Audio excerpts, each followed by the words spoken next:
3 days, $500 each. Can we pull off the best trip to Disney World ever? Let's find out.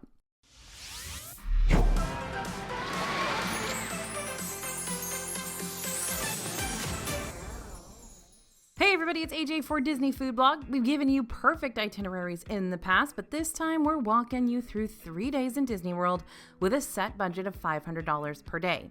While I know $500 per day may not be everyone's set vacation price point, you should still stick around because I'm going to throw in some things that are 100% included with your park ticket.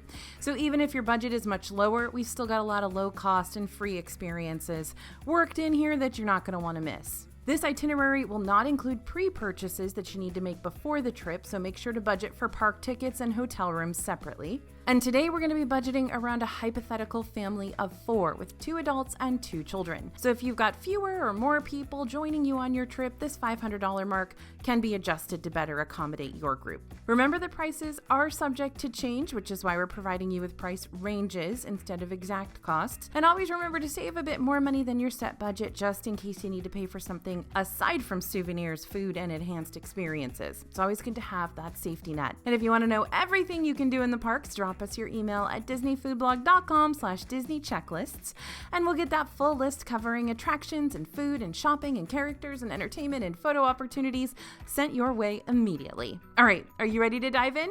Here we go.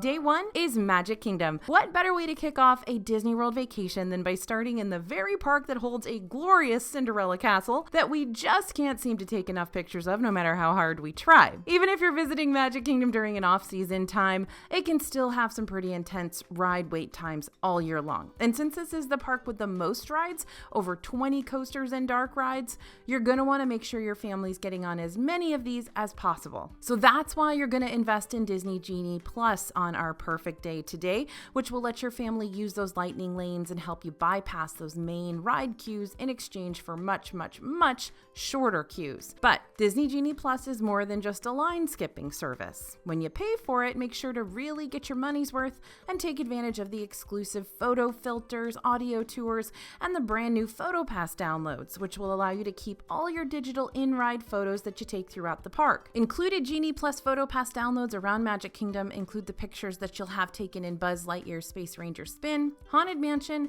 Seven Dwarfs Mine Train, Pirates of the Caribbean, and Space Mountain. Keep in mind that Genie Plus does fluctuate in price each day. At its lowest, you're going to pay a minimum of $15 per person per day, and at its highest so far, it's at $29 per person per day. For this scenario, we're going to keep things pretty even and say $20, which is about average for this service. So price tag here is going to be $80 for the 4 of you. Along with Genie Plus, we're also going to go ahead and pay for an individual lightning lane for Magic Kingdom's newest high-speed coaster, Tron Light Cycle Run, since its lightning lane won't be available in the regular Genie Plus ride lineup. If you're able, try to book an individual lightning lane for Tron for an evening return time. That way you can fully experience the light up digital grid, which is way cooler at night. If you don't pay for an individual lightning lane for Tron, you will need to grab a spot in the ride's virtual queue in order to guarantee your ride on this one. You can learn more about these queues and the new Tomorrowland coaster in general in our latest Tron video, which is up on the DFB channel now. Price for your individual lightning lanes for Tron will be $70. So we are already $150 into our budget, right? Okay, we've got all our lightning lane purchases out of the way though, and we should be good to go with rides. But now it's time to talk food. If you want to start your day with a hearty breakfast and a 100-acre woods meet and greet, you're going to need to make advanced dining reservations for the Crystal Palace, located right off Main Street, USA. There are 2 prime reservation time slots for breakfast that'll really give you the most bang for your buck with this restaurant. The first is making a reservation for the exact time that the restaurant opens, at 8 a.m. And that's because you'll be able to enter the park before it opens for everyone else in order to make it to your reservation time, because the park usually doesn't open till 9. This is going to give you the perfect opportunity to walk down the middle of Main Street, USA with no crowds, as well as allow you to get some super sweet shots of Cinderella Castle minus all of the people. The second option is making a reservation right at the end of breakfast around 10:45 a.m., and that's because the Crystal Palace will switch over to lunch portions starting at 11 a.m. This means you can try both the breakfast offerings and the lunch offerings and still only have to pay for the cheaper breakfast prices. But the choice is up to you. It's also up to whatever reservations are available when you make them 60 days before your trip on the Disney World website or the My Disney Experience app. Price for this one table service meal for all four of you is going to be $150, so we are already $300 into our first day. And all we've done is buy lightning lanes and breakfast. All right, so one of your very first souvenirs for the trip can be one of those handy-dandy popcorn buckets in whatever style you can get your hands on. If you purchase a popcorn bucket at the start of your vacation, you can bring it to all participating snack kiosks across all four parks for cheap popcorn refills for $2.25 each. For the record, I'm not going to tally all your popcorn refills for the rest of this video because that'll get annoying really, really fast. So I'm just going to assume you're going to use it tons and get your money's worth, right? Right. So price for this is going to be around $20, potentially $25. Some of those more popular buckets could be a little bit more expensive than that. But if you just get a regular refillable bucket, it's going to be around $20. Another good souvenir to buy sooner rather than later are starter pin collector sets. Pin trading has been a big part of the Disney scene for years, and it's still going strong today. So your kids might be interested in a couple of starter lanyards so they can trade pins from cast member pin boards all trip long. Price for that, $40. Side note, if you want to potentially get 2 starter pin sets for cheaper, consider purchasing some from the Shop Disney website before your trip, since the website often has sales that'll help knock down those prices. You may have fewer options to choose from on the website than you will inside Disney World, but if your kids are planning to trade anyways, then you might be able to save a few bucks by buying them in advance. For this trip, we're not going to be dining at the famous Cinderella's Royal Table. We just can't afford it. But that doesn't mean you can't still walk through it. Walking through Cinderella Castle is totally free for you to do whenever, just as long as there's not a stage show about to happen in front of the castle. Then cast members will have to block this area off for the duration of the show. Note that you can't walk up and see the restaurant, but you can walk directly through the castle, and that's how you're going to get to Fantasyland. While you're strolling on through, take some time to appreciate the beautiful mosaics lining the castle's interior walkway. These tell the story of Cinderella from humble beginnings to happily ever after. But before you walk through the castle, make sure to get a photo in front of it with the family because we're making memories. Since you're already getting all those in-ride photos included with your Genie Plus price, there's no point in paying for an entire Memory Maker package for your entire trip's worth of PhotoPass photos. But you can still purchase that individual print or digital professional picture in front of the castle for an a la carte price, and that price is about $20. Remember, PhotoPass photographers can also take your family's photo with your personal camera or phone free of charge instead, so that'll save you that $20 if you want to. Since you're going to be prioritizing getting on as many rides as possible in a single day, thanks to your lightning lanes, you're probably going to want to skip that pricey bibbidi-bobbidi boutique makeover this trip. However, if your kids are still wanting a quick and free Disney makeover experience, then head over to Sir Mickey's, located in Fantasyland behind Cinderella Castle. It's got giant vines wrapping around it, very beanstalky, you can't miss it. Inside the shop, track down a fairy godmother cast member who's holding a magic wand, and they'll give you a nice sparkling coating of pixie dust. Yep, adults, you'll get free pixie dust too, just don't forget to make a wish. When you're in the Adventureland area to ride Pirates of the Caribbean, Jungle Cruise, and watch Disney's Enchanted Tiki Room, you'll need a round of Dole Whips as a much-needed afternoon pick-me-up. I mean, did you even go to Disney if you didn't have a Dole Whip at least once? So price for these? About $30 for 4 of them. Looking for a free Adventureland activity? Head over to the Crow's Nest and pick up a map to start a Pirate's Adventure Treasures of the Seven Seas. This is a really good thing to do when crowds are high and ride lines are busy. This interactive journey will take you around Adventureland to hunt down treasures, take down enemies, and make Captain Jack Sparrow very proud of you. There are 5 missions total, but you can just do as many or as few as you'd like. By the evening, you'll finally get a chance to ride that long-awaited Tron coaster that everyone on the internet's been raving about. And while you're in Tomorrowland, you can also ride Space Mountain, People Mover, maybe even Astro Orbiter too. Don't forget to get those lightning lanes.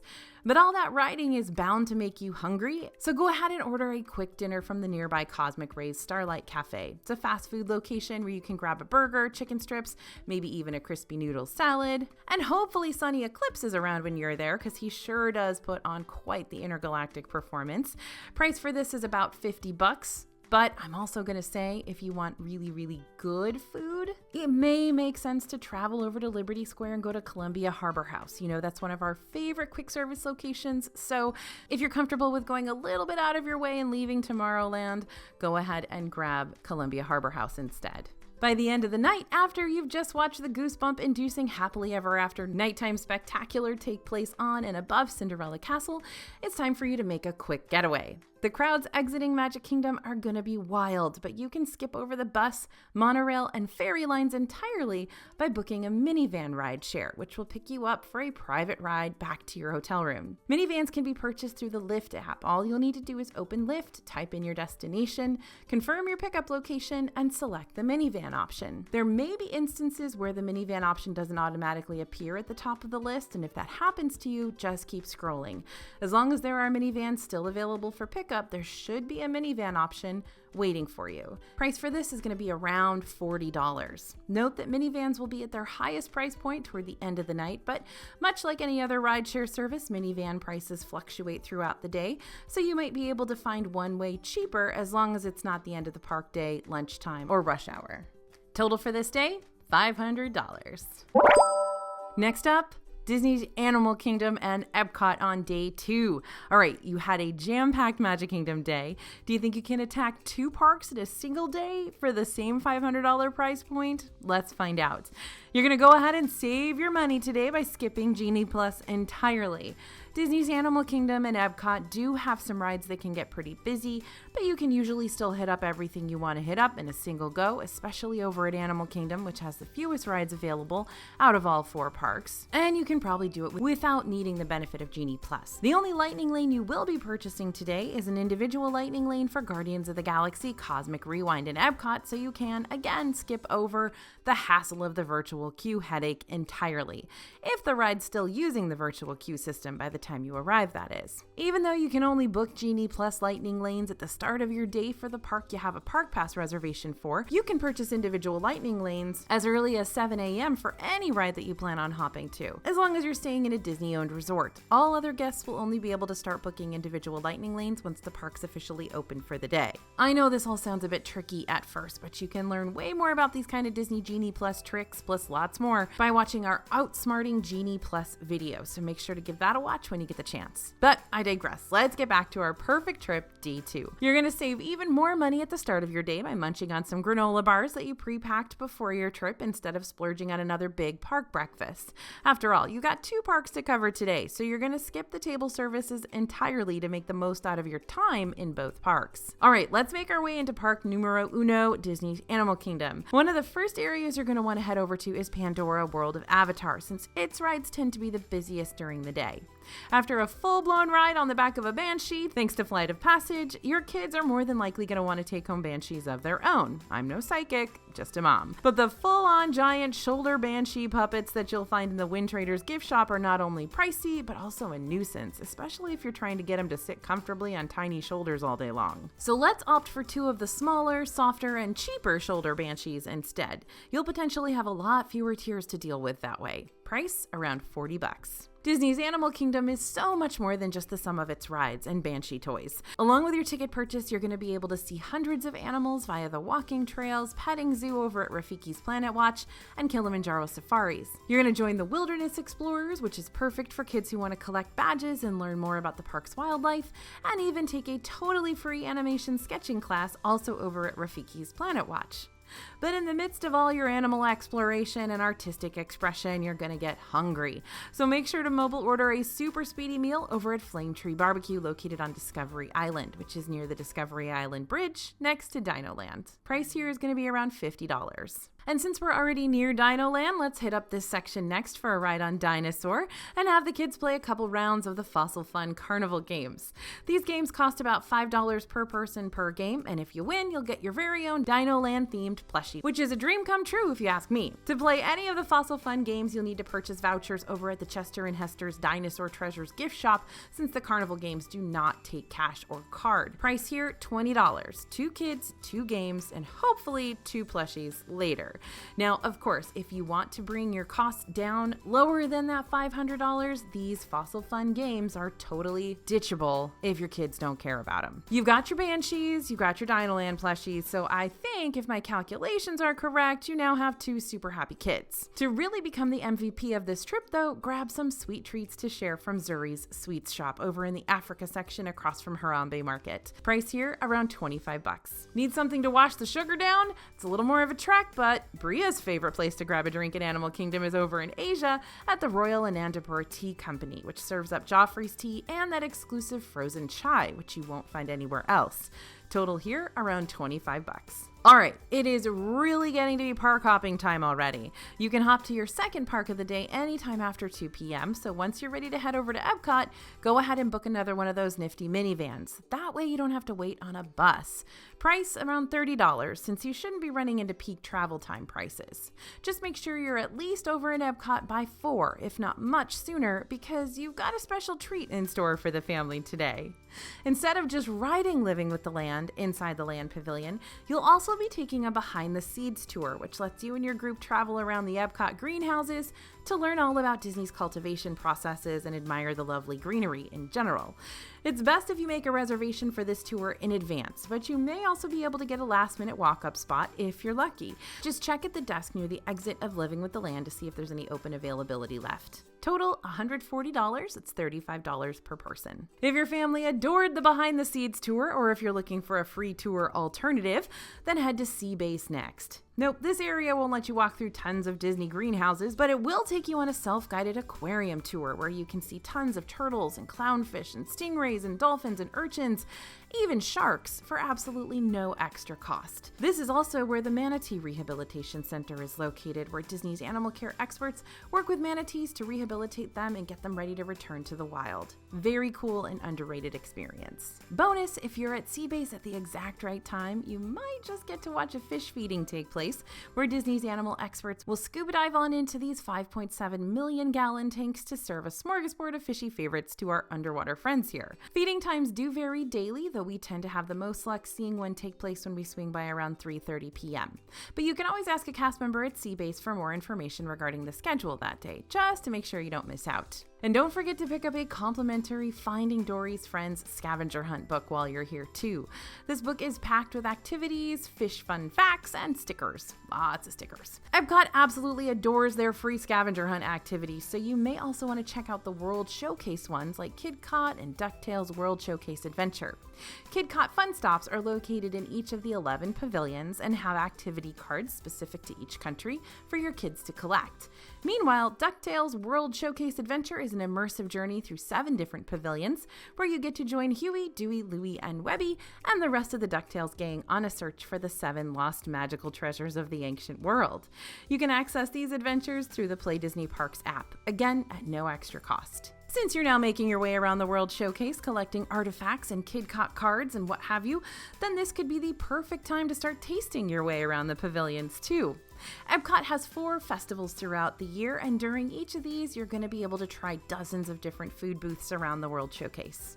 The food prices usually range around $5 to $14 per item at each booth, but we can always help you and your family plan out a more specific budget and strategy of attack ahead of time when you order one of our DFB digital festival guides from dfbstore.com. Just make sure to type in the code YouTube for some extra savings on that guidebook or guidebooks purchase. We also put out our Best of the Fest videos on the DFB channel at the start of each new festival season so that you can see what our personal favorites were, which just might become your personal favorites too. Price for eating around the booths? Around $100. And though festival booths more than likely are not going to have free water cups available for you to request, other more permanent Epcot quick service locations like Regal Eagle Smokehouse and Connections Eatery will, so don't forget to grab that free water when you can. And you can always taste test free international sodas over at Club Cool too. Just don't be surprised if not every one of these sodas is as tasty as you were hoping it'd be. Total for today, $490. Day 3, we are at Disney's Hollywood Studios, 3 parks down, 1 to go. And this day could end up being your favorite day so far. We're back to purchasing Genie Plus again because Hollywood Studios has a lot of heavy hitter rides that rack up the waits. And we just don't have time for all that thumb twiddling today. Price, $80. We're also going to bite the bullet and get an individual lightning lane for Rise of the Resistance 2. Rise continues to be one of, if not the most popular ride across all the Disney parks, so the queue for this one usually fills up fast and does not die down until the very end of the day. If you're not wanting to buy an individual lightning lane for Rise, but you'd also prefer not waiting hours just to experience it, you can always take the gamble and try getting in line for this one in the last hour of the day. However, I should warn you, this ride is prone to breakdowns, and if it breaks down at the end of the night, Hollywood Studios may just close the ride for good until the next day, meaning you'd miss your chance to go on it completely. Again, it's a gamble, but for the sake of this scenario, we're just going to pay up and skip the line entirely. Price, $60. Now, one of the best times of the day to visit Toy Story Land is right when the park opens, since lots of people are going to be rushing over to Rise of the Resistance first. You can use your first lightning lane of the day to hit up Slinky Dog Dash, jump in line for Toy Story Mania next, and if the line's pretty short, go ahead and take a spin on Alien Swirling Saucers too. But before you go from ride to ride to ride, don't forget to have something in your stomach first. Let's go for a round of Lunchbox Tarts, aka Fancy Pop-Tarts, from the Woody's Lunchbox quick service window. Price for that, $20. Because you've got those lightning lanes at your disposal, that's going to help you free up a lot more time to experience so many other things that Hollywood Studios has to offer. And that includes the live action performances. No extra show ticket prices necessary. With your theme park admission, you'll be able to watch performances like Indiana Jones Epic Stunt Spectacular, Beauty and the Beast live on stage, Frozen Sing-Along Celebration, and the Disney Junior Play and Dance if your kids are still at the age that they'll enjoy those kind of dance parties. Check your My Disney Experience app for specific show times and keep an eye on the weather. Shows like Indiana Jones and Beauty and the Beast will not be able to happen during severe storms since they take place in covered outdoor theaters. So if your weather app is telling you that the afternoon is looking a bit iffy, try catching these performances sooner rather than later or ditching them altogether. If it is stormy and you're not totally in the mood to sing along with Elsa and Anna or pump up the party with Doc McStuffins, you and the fam may want to check out the Walt Disney Presents self-guided tour instead. Walt Disney Presents is located on the Animation Courtyard Strip and is an indoor attraction where you can find a gallery of rare artifacts, early concept art, and full park models that pay homage to the man, the myth, the legend himself, Mr. Walt Disney. Sometimes you'll also find rare meet and greet opportunities here located in the back of the exhibit. And the majority of the time, you'll be able to catch the 15-minute One Man's Dream documentary, which further showcases Walt Disney and his early career as a creative visionary. It is fascinating stuff for sure, and again, a great spot to hide out from the rain. Now, you didn't really get to splurge on lunch yesterday, though Flame Tree Barbecue always seems to hit the spot for me. So let's go all out today and make reservations for not just a signature meal, but a signature meal with a big-time Hollywood Studios benefit. The Fantasmic Dining Package. This offers a meal at select participating restaurants in Disney's Hollywood Studios, plus reserved seating for a showing of the park's nighttime spectacular, Fantasmic. Prices for this dining package range depending on which restaurant you choose, but as we said before, we're going all out here, meaning we're going to book a package for the Hollywood Brown Derby, which is Hollywood Studios' most expensive signature restaurant.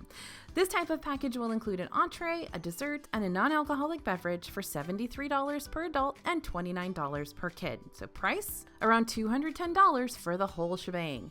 Now, if you don't book a dining package, don't worry. You're still going to be able to see Fantasmic just fine.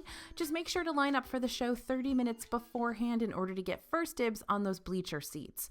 The closer to the middle of the bleacher seats you can get, the better. The closer you get, the more likely you're going to have water misting on you during the entire show from the hydrotechnics, as well as sudden bursts of heat blasting in your face from the pyrotechnics. You haven't had a PhotoPass picture taken since your day in Magic Kingdom, so how about we get one more in front of Tower of Terror as you're making your way down Sunset Boulevard. Price, $20.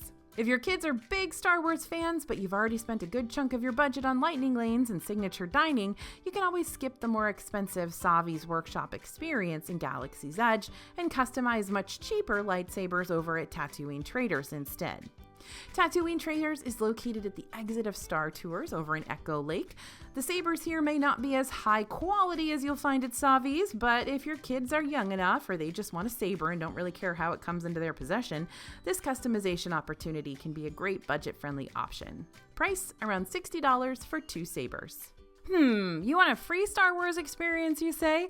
Hopefully you have the Play Disney Parks app downloaded, because this is going to give you access to the Star Wars datapad, which is going to let you interact around Galaxy's Edge in a whole new way, for free. The datapad can help you translate Aravesh, hack into droids, eavesdrop on nearby Batuu conversations, and collect random cargo items that might leave you scratching your head. But hey, they're yours now. Congratulations! Oh, and by the way, you can also hack the Millennium Falcon. Definitely do that. Before Fantasmic, you might need a small smack roll to eat for dinner, so mobile order an easy and way cheaper meal at ABC Commissary for options like tacos, Mediterranean salads, and sandwiches, or head over to Backlot Express, my favorite place for chicken tenders. Price around $50. Now all you've got left to do is enjoy the show. To secure your reserved seating from your dining package, make sure to check at the entrance of Fantasmic, which is to the left of the Beauty and the Beast live on stage amphitheater, and seating will begin 90 minutes prior to the show, but you just have to arrive 25 minutes ahead of time to be seated in the reserved section. Total for today, $500 on the dot. And with that, we've just put a bow on top of our 3 perfect days in Disney World. Of course, everyone's idea of perfect is going to be completely unique for every group, but if the behind the scenes tour is not and your perfect day, I don't know if we can be friends. And what you end up planning for each day may end up looking way different than what we came up with here today, but hopefully this itinerary at least sheds some light on not only what typical price ranges look like for extra Disney experiences and add-ons, but also what more budget-friendly alternatives you may want to incorporate into your Disney vacation plans look like for that upcoming trip of yours. And don't forget, we've got that complete Disney World activity checklist all typed up and ready to send your way. So make sure to send us your email at disneyfoodblog.com/DisneyChecklists right now. Thanks for listening, everyone, and thanks for watching. As always, this is AJ for Disney Food Blog, and we'll see you real soon.